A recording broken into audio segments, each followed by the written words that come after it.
Hi, I'm Brian. Hey, I'm Merisa. And this is Human Coupling, the show about what it means to be human and being a couple. So whether you're married, divorced, dating, or don't know where you land, we're here to help.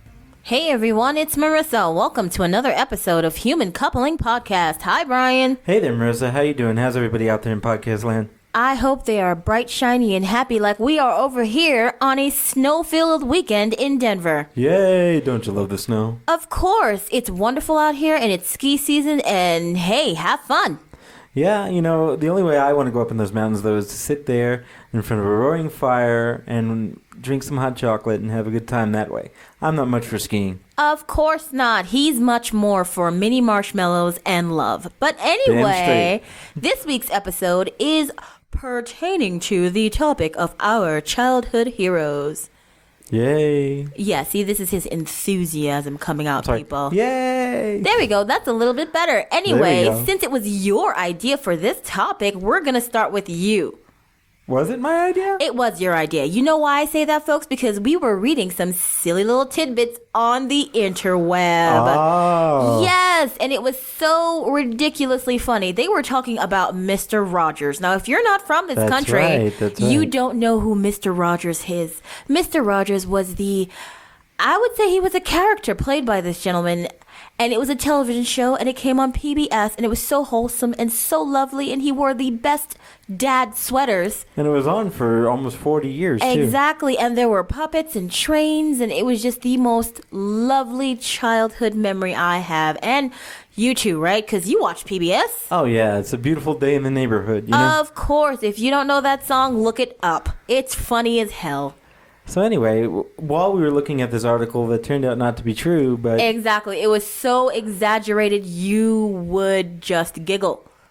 Yeah, it was about our childhood folks like Mr. Rogers and Captain Kangaroo and a couple of other things. Yeah. And how they were war heroes, which is definitely possible. It's possible, yes. But, you know, sometimes you believe things. You shouldn't believe all the things you read on the internet. Of course, because it's the interweb, people. It's not all real. Check your facts. Right, but it did give me the idea of childhood heroes. Of course. So we're going to talk about our childhood heroes. So in order to do that, we are going to ask crazy, boring, cliche questions. So enjoy. Yay. We are so sarcastic, but Are you ready for the beautiful day in the neighborhood with all these questions? Anyway, so let's start with the first cliche question about your childhood hero. Here we go. Okay, name some of your heroes, either film, screen, or television. Or, just to be nice, I'm going to throw sports and music in there. I know which one you're going to pick. Heroes, huh? Yes. I have so many in so many different genres, but whenever anybody asks me about my personal hero, the first individual that pops up that is kind of a movie star, but also very popular in other circles, is Bruce Lee. Okay, so we are going to go with film. Yeah, I guess that would be film, wouldn't it? Yes, it would. See, Bruce Lee, for those of you who don't know, although I don't know how many of you out there would know who Bruce Lee is, was an innovator in martial arts filmmaking.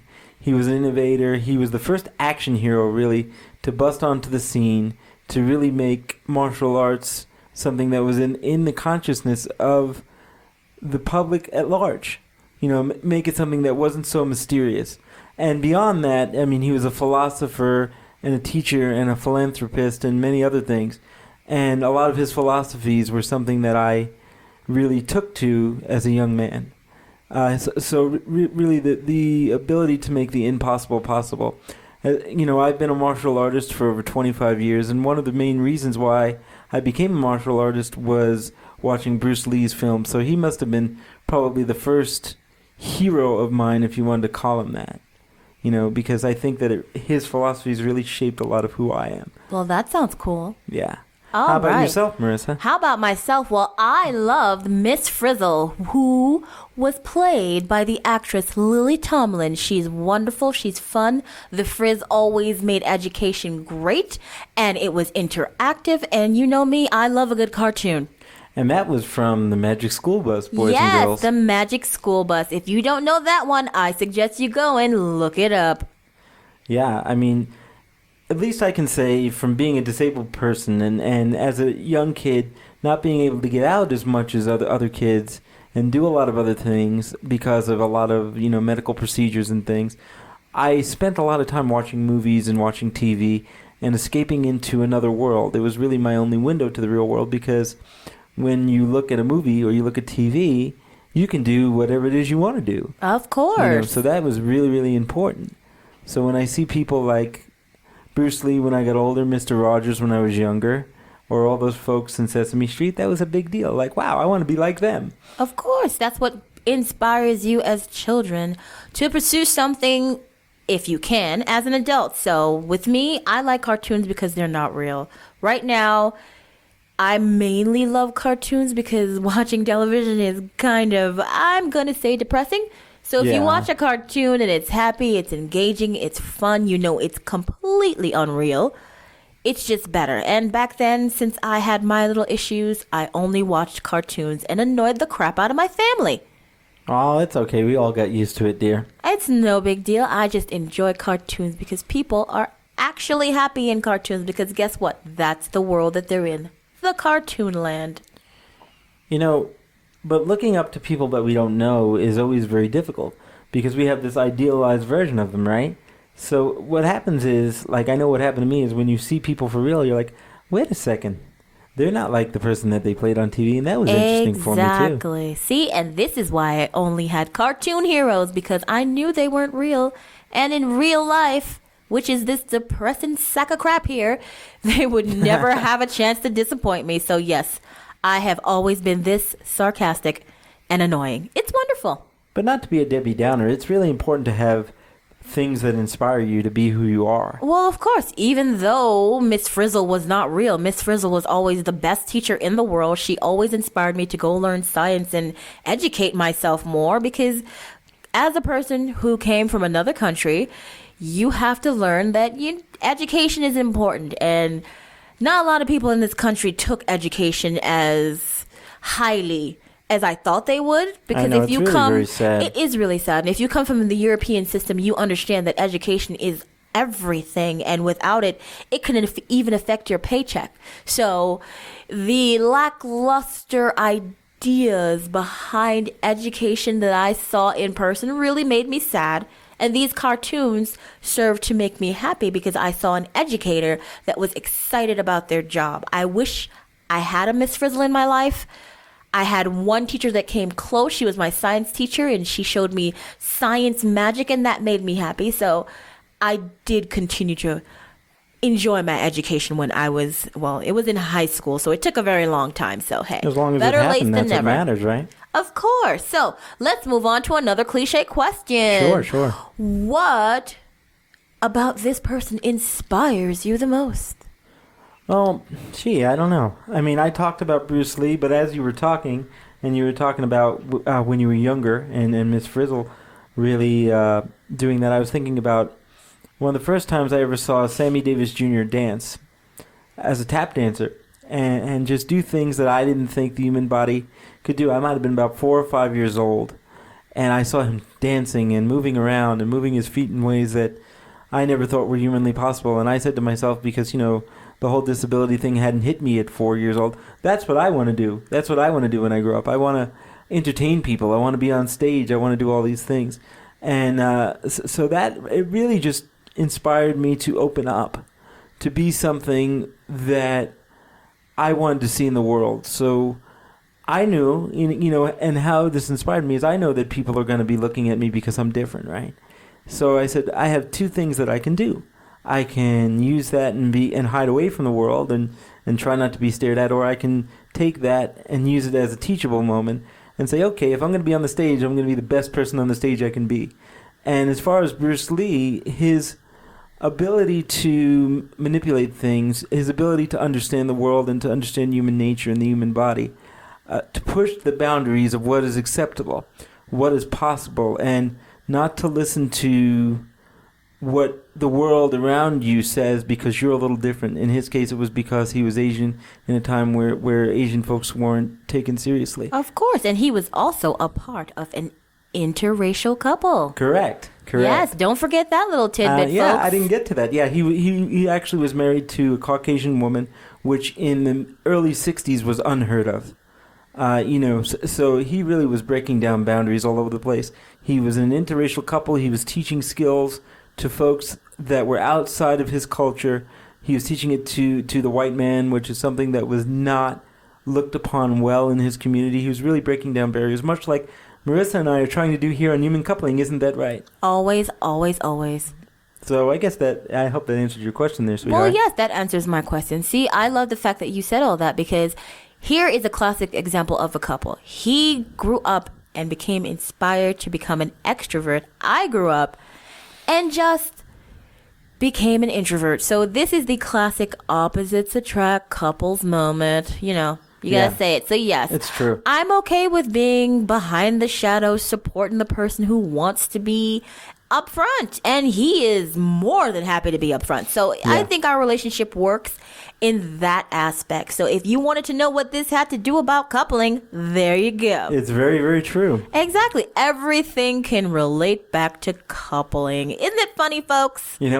Whereas I have to say, we come together because opposites attract. Okay, yeah. I'm not even going to acknowledge that, so you can move on, right? You're no fun. Yeah, whatever. Anyway, so let's go on to our next cliche heroes really question. Fun. Would you ever like to meet this person in person?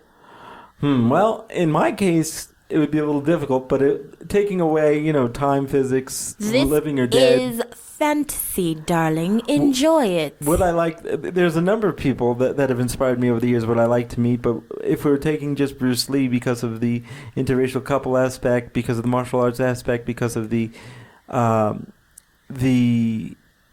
breaking down of barriers aspect, most certainly, I would love to just sit down and talk to him for about 4 or 5 hours on a number of different things. Because he was such an inspiration. I actually used a book of his and quotes of his when I was 17, 18 years old, applying to get into college, and used it as writing an essay. So, to me, that would be awesome. Okay, so here's another fun cliche question. Yeah. When you meet this person in person, what do you imagine the two of you doing for the day? I know, it's fun. Deal with it. And we're going to have to switch this on to your folks as well. But okay, no problem. I'm moderating. Okay. Come on now. Since you're the one that asked the question first, I'll answer. What would I consider us doing for the day? Well, I'd be remiss if I didn't say that I definitely would love... Now, I'm a martial artist. As I said, I studied Kung Fu and Taekwondo and Shotokan for many years. So if I didn't get to actually work out with Bruce Lee, I don't know what I'd do with myself. So, I would definitely want to do that. And then beyond that, I would love to just sit and have a cup of tea and really just talk about all the mysteries of the world and the universe and how he saw it and how I saw it and have a really good dialogue. I would love to do that. That sounds awesome. And so let's spin the tables a little bit and ask you the same 2 questions. Okay, go right ahead. So, if I did get to meet the Frizz in person, we would do what they did on my favorite episode, which is they went to every planet in the solar system. That's and it was cool. So cool, and it was so fun, and it was so interactive, and I know it was, I'm going to say exaggerated. Yes, that is true, but it's a cartoon, so you got to get over it. But anyway, that's what I would do if I ever met my hero in person. And of course, I would want to meet Miss Frizz one day if that were possible. Yeah, I think that'd be really cool, especially since your person has magic, so that's kind of neat. Exactly. My person is magic. My person has the magic of education and fun and teaching children how to enjoy learning about, the world they're in. Yeah, and, in that way, I think that our heroes are quite similar. Even though, mine wasn't a cartoon and didn't do it in the fun way, breaking down those barriers and just changing the way the world looks at something they don't understand, that's huge. Exactly. I know for me, because, I was a young girl who was an immigrant brought to this country by a single mother with 3 kids, which includes myself. So, coming from a rough neighborhood and not having many things, you do tend to try to make better what you see around you. So imagination really helped, and that helped me through a lot of hard times, especially since I had a language barrier I had a lot of things going on. I really didn't know how to express myself to people, and I was, it was hard for me to communicate. So I felt that TV was my only friend, and that made the world better. So magic and a little cartoon with Miss Frizz was really my way of helping myself not be too depressed in this two-dimensional world, or whatever. And may I say, folks, without being too sappy, I really admire Merisa for being able to do all of that with minimal support. Her family supported her as much as they could, but they didn't have the skills or the understanding because they were just new in the country too. And I think that she did a lot based on what she was given, and she has done a lot. And that means a lot. And, I know I said a lot, but okay. That means a great deal because, not everybody would do that. So to take what you need and run with it is a huge thing. That's why heroes are so important. Of course. They help you move forward to something that you can deal with in your mind in order to deal with the world. So that's a good thing. That's what I want people to take from heroes. I don't want you to sit there and say, well, I want to be like them. I want you to take from heroes the ability to do something inspirational and give something to the world. And, don't be like them. Be like you, but better because they inspire you. As your inspiration. Yes, be better because they inspire you. Who wouldn't want that? I don't want to be a magic school teacher. No. I just want to be interested in the world around me and find anything in it that'll make me happy. And this did. So that's my hero. Now, I have to ask you a question about your heroes. Go ahead. It's really nice to say, who your hero is, film, books, what have you. But do you have any real life people who were in your life that you would consider a hero, or at the very least someone you looked up to and helped you kind of find your compass in the world, so to speak? Well, there was only one person in my life that really did inspire me, and I would say it would be my Nana, because I know it was hard for her to move country, have the courage to try to get her children up here with their children, and just be here and be there for us and try to keep the family together. And she worked for a very long time, which I love that about her. She taught us all how to be very strong and just do what you have to do. Don't worry if it's hard. Just do what you have to do. And I think through her inspiring my mom to do the same thing, that inspired me to grow up and just say, fuck it. I'm just going to do what I have to do, not what I want to do, because that's not how everyone gets to live. Most people get to live in the mentality of doing what they have to do to make it through the day. That's right. I had a number of people, and I could name them off, that really were important to me at very critical points in my life that really pushed me forward. My martial arts instructor and some other teachers that were really important to me as well, and still are to this day. But if I had to choose one person that really continues to inspire me through his actions and through his life and through the person that he is and helped me become the person that I am today, it would have to be my father. My father grew up in not the easiest ways and not the easiest life and not the easiest home. His parents were immigrants, and although they were first generation born here, they were not that far from their immigrant past because their parents were immigrants, and so they weren't well educated. They maybe went through 8th grade, and so they had a struggle. And my dad was very, very smart, and he had started working at the age of 15 and worked all through his entire life, got through military service, got through being a police officer, did all of these things, and then had children and had my whole situation with myself and my siblings who didn't make it through. And then my brother was born 6 years later, and all the different things that he did. And in spite of all of that, in spite of all the challenges that he had, he inspired me to be the kind of man that takes care of his family first. That yes, you can have all the accolades in the world, you can be a smart man, you can be a talented man, but if you don't have your family, if you don't take care of the people that are important to you, if you don't help your fellow human beings in one way or another, then you're not a man and you're not a good person. And, I see that in him and still see that in him, and he still inspires me to this day. And that's wonderful. He's a wonderful pops, and I'm happy to have a wonderful pops like him. I know it's a little bit late for me because we got together when I was 21, so. It's never too late. He's been a great pops to me in times that I needed it. So it's nice to see that my husband came from such a nice man. So I was very trusting towards my husband because I know he came from good stock. Yeah. So that's good. And you might say, what does all this in the last few minutes of our show, what does all this have to do with coupling? And my idea is when you get with somebody and you want to be with them, whether you're married, whether you're together for a long period of time, whatever it is, to truly know the essence of another human being is the challenge that's continual within a relationship. And as the years go by and the years develop, I think you get to know more. But in order to know who somebody is, you have to know where they came from. You have to know what inspired them to be who they are and what still inspires them to this day. So you may say, oh, it's silly. Why do I need to know my partner's childhood heroes? Well, you do, because that is the very essence of what makes them who they are. It was the first outreaching of this is what I aspire to be, whether that's a philosopher, whether it's an astronaut, whether it's a magical school bus teacher. It doesn't really matter. Don't matter to me. The point is, what is it that makes my partner tick? What is it that's made them who they are? Wouldn't you agree, Marisa? I agree with you totally. It's true. You do have to learn about each other to be together, right? And yeah.